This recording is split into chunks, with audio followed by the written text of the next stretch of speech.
The award ceremony of the International Vesak Buddhist Film Festival was held in Colombo yesterday. The chief guest at the occasion was Speaker of Parliament Chamal Rajapaksa. The event, which was held at the Museus College Auditorium, was organised by the National Film Corporation in conjunction with UNESCO, the SARC Cultural Centre, Light of Asia Foundation, Royal College and Museus College.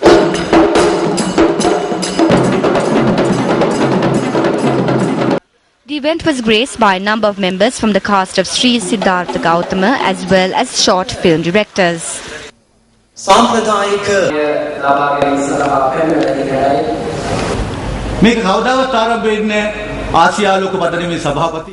If the chairman of the Light of Asia Foundation, Navin Gunawatna, did not understand the concept of this properly, this would never have begun. We were nearing the 2600 Sambuddhatva Jayanti by then, so he understood it as a need of the era. This is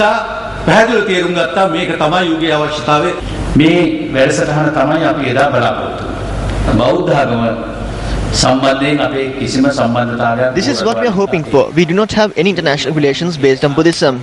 Even though other countries practice Buddhism, we did not have contacts with them. This program has brought everyone together.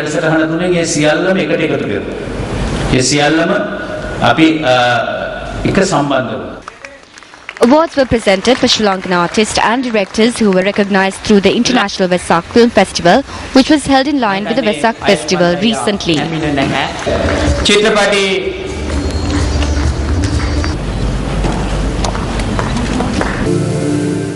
A special screening of the Sri Siddhartha Gautama movie was also held at the occasion.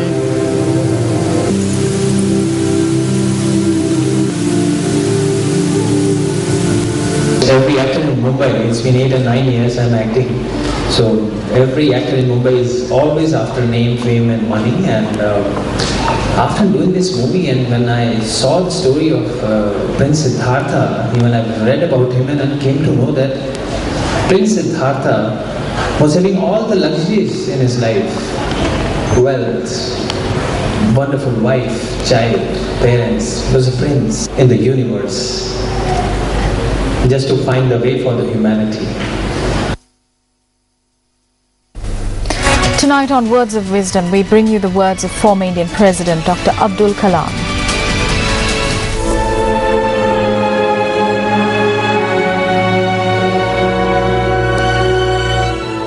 Learning gives creativity. Creativity leads to thinking. Thinking provides knowledge.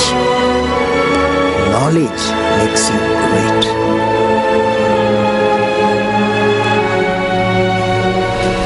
Time now for the newspaper cartoon of the day.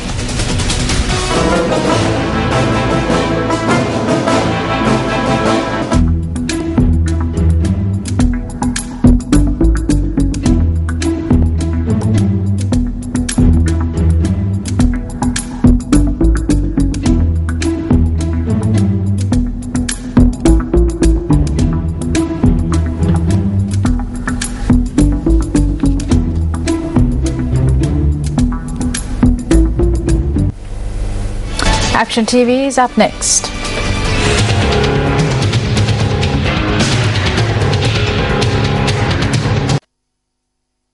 Action TV revealed of an arbitrary act that was committed in a backdrop where the Ampara Divisional Secretariat had issued this notice with regards to this plot of land in the Ampara town in accordance with provisions for the acquisition of state lands in the Land Acquisitions Act.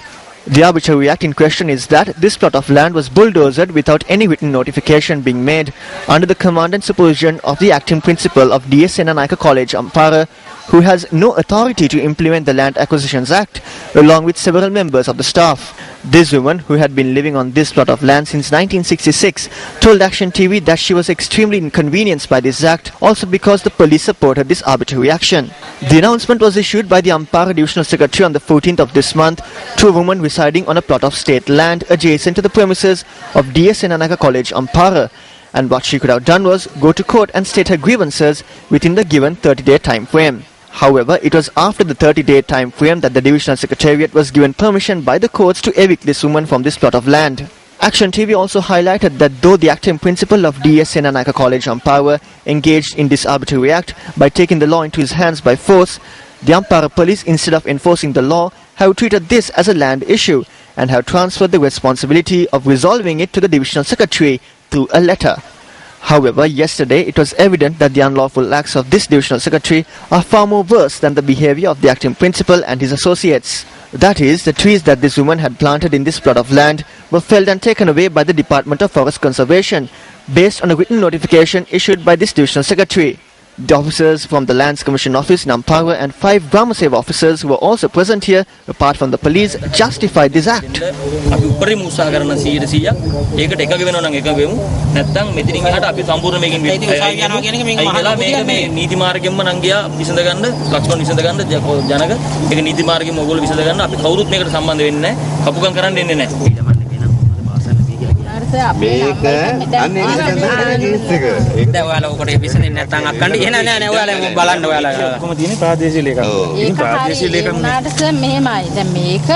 දැන් මැනලා වෙන් කරලා තියෙනවනේ අපේ නමට. ඒ 6 වෙනි මාසේ ඒ පිටුනාට පස්සේ සංවර්ධන මණ්ඩලයෙන් දීලා තියෙනවා. අපිට ඉන්න බැරි නිසා මේ කැලේ සුද්ධ කරේ අලි තමයි මුල් කරලා තියෙනවා. ලොකු සේරුත් ඒ කාර ගහමුලේ කතා කරේ. මේ ඔක්කොම ඊට පස්සේ ෂර්ට් ආපුවම හොඳට පැහැදිලි ඉඳන් පේනවා. කිලිම දාරත් මාත් එක්ක ගස් ඔක්කොම තල්ලු කරන්න කියලා. ඔයාලා ඒ කටවචනේ කොච්චර ඒව කරාද?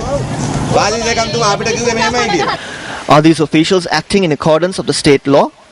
Are they not officials inconveniencing the public by misusing their powers? Minister of Public Administration and Home Affairs, this is over to you.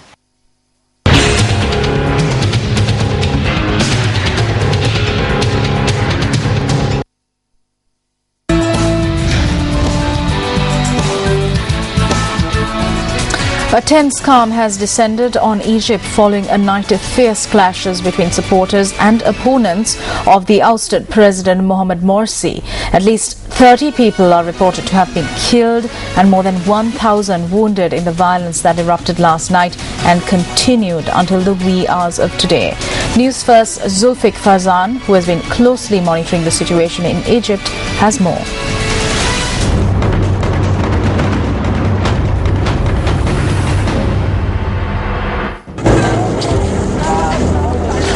The coalition of conservative groups led by the Muslim Brotherhood has vowed further demonstrations for today, which has raised a renewed fear of violence. They are demanding the restoration of Mohamed Morsi as the president, who was ousted 3 days ago in a military coup. Battle lines remain drawn as anti-Morsi protesters spent the night in Cairo's iconic Tahrir Square with checkpoints manned by civilians. Pro-Morsi supporters have also vowed to come into the streets and press their demand. Meanwhile, a deputy leader of Egypt's Muslim Brotherhood, former presidential candidate Khairot al-Shatter, has been arrested.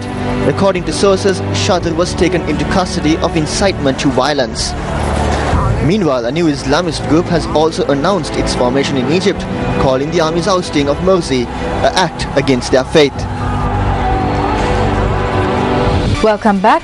The United States Declaration of Independence is a statement adopted by the Continental Congress on the 4th of July 1776, which announced that the 13 American colonies of the United Kingdom, then at war with Great Britain, regarded themselves as independent states and no longer a part of the British Empire. This historic document is widely considered to be one of the greatest measures of the millennia, and in its mellifluous wording, it is widely believed that it is the first time that a legislative document has guaranteed the individual freedoms and liberties of all men.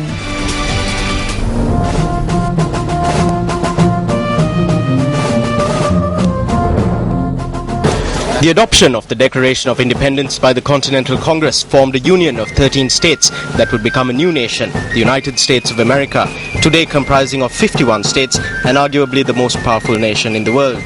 The original draft of the document was prepared by Thomas Jefferson, which Congress would then edit to produce the final version. Although the Union was only officially acknowledged as a nation with the signing of the Paris Treaty after 7 long years of war, for Americans, the adoption of this historic declaration marks the beginning of the struggle for freedom, justice, and equality. Well, it's an incredibly important document historically, politically. Our founding fathers, you had such great thinkers such as Thomas Jefferson, John Adams, that were involved in the crafting of the words of that document. Politically, it really set out the guidelines for what we wanted as a nation, that it would be a democratic nation. Obviously, this would evolve over time, what the meaning of democracy was. But it was a tremendously important political document, but also, I would say, social document, because it created this social contract between the government and the people. And so, 237 years later, I think those words are just as alive as they were when they were written.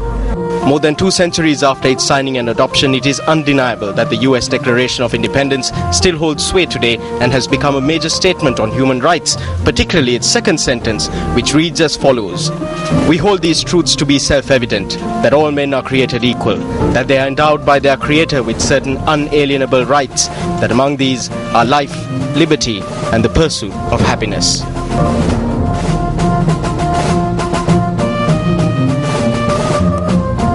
In tennis news, France's Marion Bartoli won her first Grand Slam title with a dominant 6-1, 6-4 victory over German 23rd seed Sabine Lisinski in the Wimbledon final. Bartoli won the first set in 30 minutes as Lisinski failed to cope with enormity of a first Grand Slam final.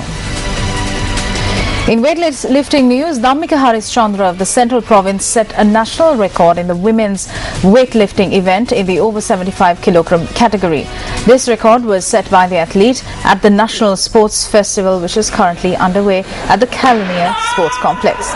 Dhammika managed to clear a weight of 92 kilos under the clean and jerk technique and set a record today, shattering the previous record, which was also set by her.